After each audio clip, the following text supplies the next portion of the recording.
बिहार की सियासत में अलग थलग पड़े चिराग पासवान को अब शायद सियासी किनारा मिलता दिख रहा है।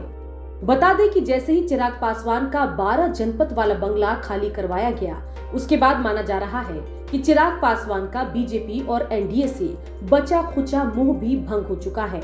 उसी सरकार की फैसले की वजह से जिस तरीके से महापुरुषों का अनादर हुआ, मेरे पिता मेरे नेता स्वर्गीय रामविलास पासवान जी की तस्वीरों को बाहर फेंका गया।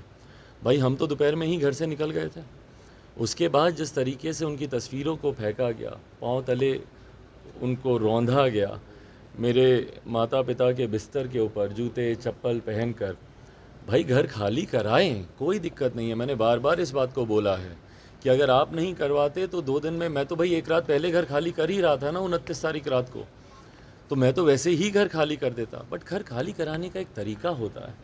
इस तरीके से महापुरुषों का अपमान कर कर, और उस अपमान पर जो लोग खामोश हैं, तकलीफ मुझे उस बात की है। बीजेपी से मोहभंग होने के बाद चिराग पासवान की आरजेडी और तेजस्वी यादव से नजदीकी बढ़ी है। सबसे पहले एमएलसी चुनाव को लेकर आरजेडी उम्मीदवार के पक्ष में मतदान करने को लेकर चिराग पासवान का ऑडियो वायरल हुआ। भाई इससे तो बहुत अच्छा है कि हमको तेजस्वी जी हमको ट्वीट किए, फोन किए, मैसेज किए। जी सर। भाई ऐसे समय पे जो अपमान हुआ है उसको उस वक्त जो खड़ा है, हम लोग को उस व्यक्ति को देखना चाहिए। जी, और जी, जो जी। ऐसे समय में भी खामोश है, हाँ सर। तो इस बात का हम लोग को ध्यान रखना चाहिए। जी जी जी, ध्यान तो पूरा रखना चाहिए। तो सब देखिएगा कल सारा अपना। उसके बाद आरजेडी नेता श्याम रजक से भी चिराग की मुलाकात हुई। नेचुरल है। आज देश में 2 धारा है, एक तरफ मनुवादी लोग हैं और एक तरफ देश में जो सब लोग जो कुचले गए हैं वो लोग हैं। हम चाहेंगे कि सारी शक्तियाँ जो मनुवाद के खिलाफ हैं वो सब लोग एक साथ हों, एक साथ मिल करके से मनुवादियों को परास्त करने का। हम चाहते हैं कि बीजेपी के खिलाफ सारी शक्तियां जो बीजेपी के खिलाफ है, मनुवाद के खिलाफ है, इस राष्ट्र के द्रोही लोगों के खिलाफ है, जो यहाँ पर मनुवाद की संस्कृति लाना चाहते हैं, ऐसे लोगों को एकजुट करके और उसको परास्त करने का काम। माना जा रहा है कि बोछा उपचुनाव में चिराग की आरजेडी से बढ़ती नजदीकी से तेजस्वी यादव को बड़ा फायदा हो सकता है। बोछा से अमर पासवान आरजेडी के उम्मीदवार हैं, जो दिवंगत मुसाफिर पासवान के बेटे हैं।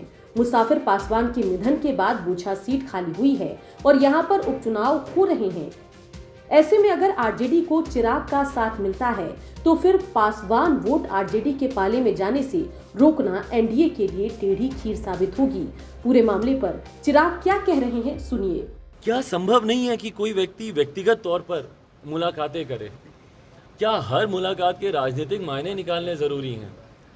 कि अगर श्याम रजक अगर आए हैं तो इसका मतलब बोछा चुनाव से ही इसको इस तार को जोड़कर देखा जाए?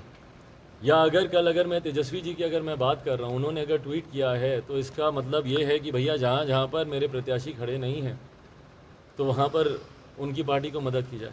हर बात के राजनीतिक मायने निकालना मुझे नहीं लगता उचित है। मेरे आदरणीय श्याम रजक जी से पुराने व्यक्तिगत संबंध रहे हैं, मेरे परिवार के संबंध रहे हैं, कई बार उनसे मेरी व्यक्तिगत तौर पर मुलाकातें होती रही हैं।